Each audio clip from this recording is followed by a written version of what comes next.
Olwaleero tukuza Sunday ey'omunaana mu budde obw'omwaka kya. Sunday eno ya njawulo mu budde obw'omwaka nti mu mwaka guno ye Sunday eggalawo ekitundu ekisooka eky'obudde obw'omwaka. Era mu wiiki eno yennyini tugenda kufunamu olunaku olw'evvu tutandike obudde obw'ekisiibo. Obudde obw'omwaka nga tufundikira nno ekitundu ekisooka, Omukama asigala addamu okutuyita ffe nga Abakristo. Olwaleero Sunday neesimba ennyo mu kutujjukiza nti ng'Abakristo tuyina okubala ebibala, ate ebibala eby'olubeerera, ebibala ebitavunda. Kwe kugamba Omukama tatulindiriddeemu bibala eby'ebintu ebikalu, oba kimu kya 10 kyokka, oba kuzimba, oba ebintu ebirabika kugaba ngoye. Nedda, kubanga ebyo ebirabika ebyo bintu katoole, ebyo byoya bya nswa, temuli ebyo biyita temuli mugaso. Era n'omuntu atawuliranga Katonda ebyo asobola okubikola. Naye Omukama ng'atuyita atugamba tubale ebibala eby'okubeerawo emirembe gyonna, nga ebikolwa eby'ekisa, okwagala, okulowooza ku bannaffe, okufa ku bannaffe, ate n'okutuukiriza Omukama by'atuyitira mu Vvanjiri, ensi efune ekitangaala. Amasomo nno aga leero bwe gatyo ne gagezaako okutuzzaamu emabega ffe Omukama baayita okubala ebibala, ate olwaleero atutunuuliza ebibala ebyo bigenda kuva wa mu bulamu bwaffe. Evvanjiri neetuyigiriza bw'etyo nti ebibala biva mu tterekero eribeera mu mitima gyaffe. Gwe mu mutima gwo bw'oba waterekamu ebintu ebirungi, ebikolwa ebyekisa, okwagala, okulowooza ku banno, era bw'otyo akamwako kajja kwogera ebyo. Ebikolwa byo nabyo bijja kwoleka nti mu tterekero eriri mu mutima gwo mulimu bikolwa birungi, mulimu bintu birungi. Kyokka ate mutima gwo bw'oba wateekamu bintu bibi, butemu, bubbi, bulimba, bwenzi, kuwaayiriza, era nga gwe bye biri mu ggwe, bw'otyo buli mukisa gw'ofuna era ojja kweyoleka, ojja kulaba nga era ebyo bye bivaayo era nga bye byeyoleka. Kubanga ebibala ebiva mu ffe ng'Evvanjiri bw'egamba biviira ddala mu tterekero mwe tubitereka mu mitima gyaffe. Evvanjiri nno n'essomo erisoose bwe bityo bwe biddamu okutuwa engeri emitima gyaffe gye tusaanidde okugiteekamu etterekero eddungi, oba engeri emitima gyaffe ne munda yaffe gye tusobola ottereeza etterekero lyamu ewava ebibala byaffe. Essomo erisoose ne lisimba ennyo ku bantu be tubeera nabo nti nga tulina abantu bulijjo tubakkirize boogere, tubawulirize. Nga tubawuliriza mu bigambo byabwe, mu bikolwa byabwe, tujja sobola okutegeera oba mazima ddala bantu balungi, oba mazima ddala bantu abajjudde Omukama, oba si kyo nga temuli nsa, nga temuli kantu. Omukama nno bw'atyo ng'atuyita mu ssomo lino erisoose, tujjukire emirundi gye tutuula mu nkiiko n'ogaana okuwuliriza banno kubanga gwolowooza gwamanyi wekka amazima. Muli obeera ng'alaga nti muggwe temuli bugumiikiriza. Twegendereze n'egyo emirundi bannaffe gye bagezezzaako okwogera nga tetunnaba na kuwulira bye batugamba, naye ffe ne tubagamba ekyo kireke, ekyo tokirowooza nako, naye nga tannaba na kumalayo. Essomo erisoose olwaleero litugamba tubaleke bayogere, tubawulirize. Bye bayogera bwe biba nga birungi tunaamanya nti bantu balungi. Bwe biba nga si birungi nakyo kijja kutuyamba okubasembeza ewala, okubavaako ate n'okuva bwe bali. Bwe tutyo mu mitima gyaffe tusobole okusembeza ewava ebintu ebirungi, tusobole okusembeza abantu abalina ebigambo ebirungi ate mu mazima, abantu abannamaddala.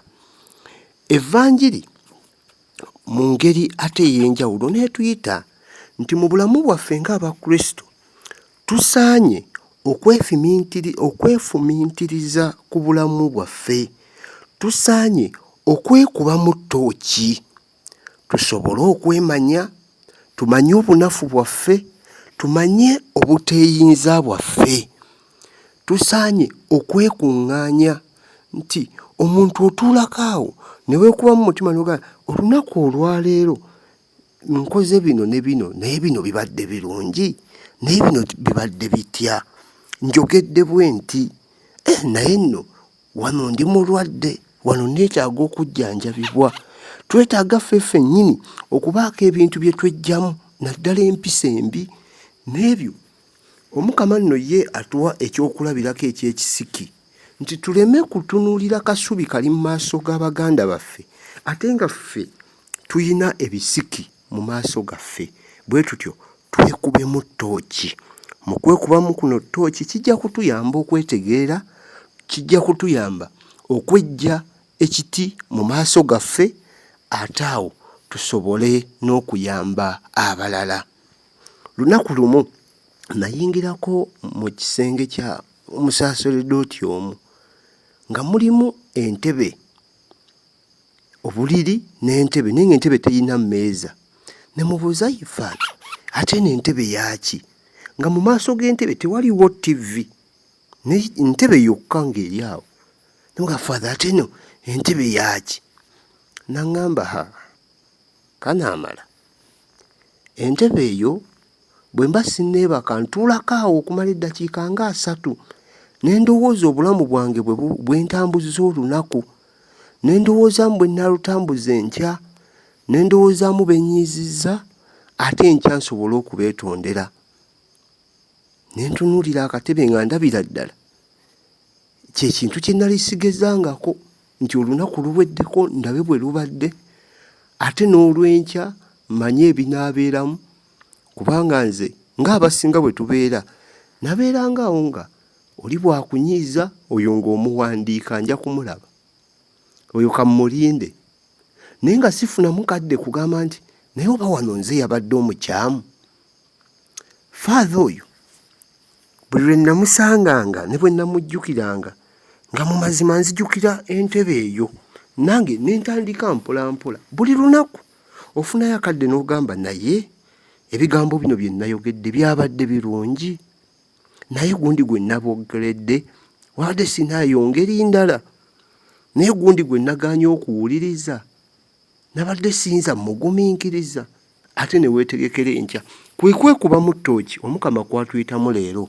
Tuleme kulowooza nti ffe tutuukiridde, wabula tulabe nga naffe ffennyini twekuba mu ttooki, tweggyako ebyo ebituleetera okuwaganyala, ate bwe tutyo tusobole n'okuyamba bannaffe, tusobole okutereeza abalala nga ffe ffennyini tugezezzaako okwetereeza. Essomo eryokubiri mu ngeri ey'enjawulo lituzzaamu amaanyi nti tusaanye nno tujaguze ng'Abakristo, kubanga tujaguza mu Mukama, era mu Mukama mwokka mwe muli essanyu lyaffe, lwa nsonga byonna bye tukola mu Mukama tebijja kugwa butaka. Byonna bye tukola mu Mukama tebisobola kuyita buyisi. Byonna bye tukola mu Mukama tebisobola kugenda nga byoya bya nswa. Tebisobola kubumbujja nga ssanja ne bigwawo, kubanga mu byonna obuwanguzi bwaffe tubufunira mu Mukama. Naddala obuwanguzi bwaffe buli mu Kristo.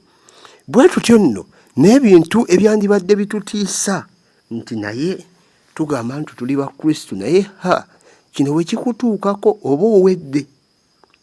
Ebyo nabyo mu Kristo tubiwangula ne tujjamu obuwanguzi, okugeza okufa. Nti twandigambye nti bw'ofa akaba kaweddemu, naye mu Kristo tujaguza nti kakubeera okufa mu Kristo. Ffe abafa tugabana ku butafa obwa Katonda. Ffe abalina emibiri egivunda tugabana ku butavunda bwa Kristo. Bwe tutyo nno essomo eryokubiri ne tutuyita nga litugumya. Bannange, tubeere banywevu, tubeere nga tetuyuugayuuga. Omukama gwe tuliko ye muwanguzi waffe. Nga tunywedde nga tetuyuugayuuga, tusobole okugundiira ennyo mu kukola emirimu gy'Omukama. Emirimu gy'Omukama nga tugikola mu bigambo, mu kuyigiriza, mu bikolwa byaffe, mu kuyamba abalala, mu kwagala abalala, mu kutuukiriza evvanjiri, ate mu byonna nga tukola Omukama by'atuyita nga tutuukiriza endagaano z'abatiisimu yaffe. Omukama atulindiriddemu okubala ebibala ebirungi, naye ebibala ebyo bijja kuva ku tterekero eriri mu mitima gyaffe. Tugezeeko nnyo nno mu mitima gyaffe okuteekamu ebyo ebirungi ate ebisibukira ddala ku vvanjiri y'Omukama. Omukama abeere nammwe.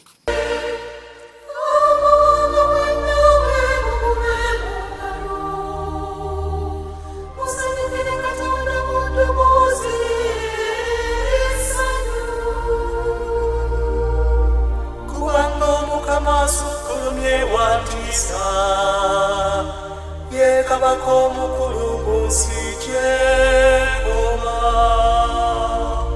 wamawanga gonna musana yewe utende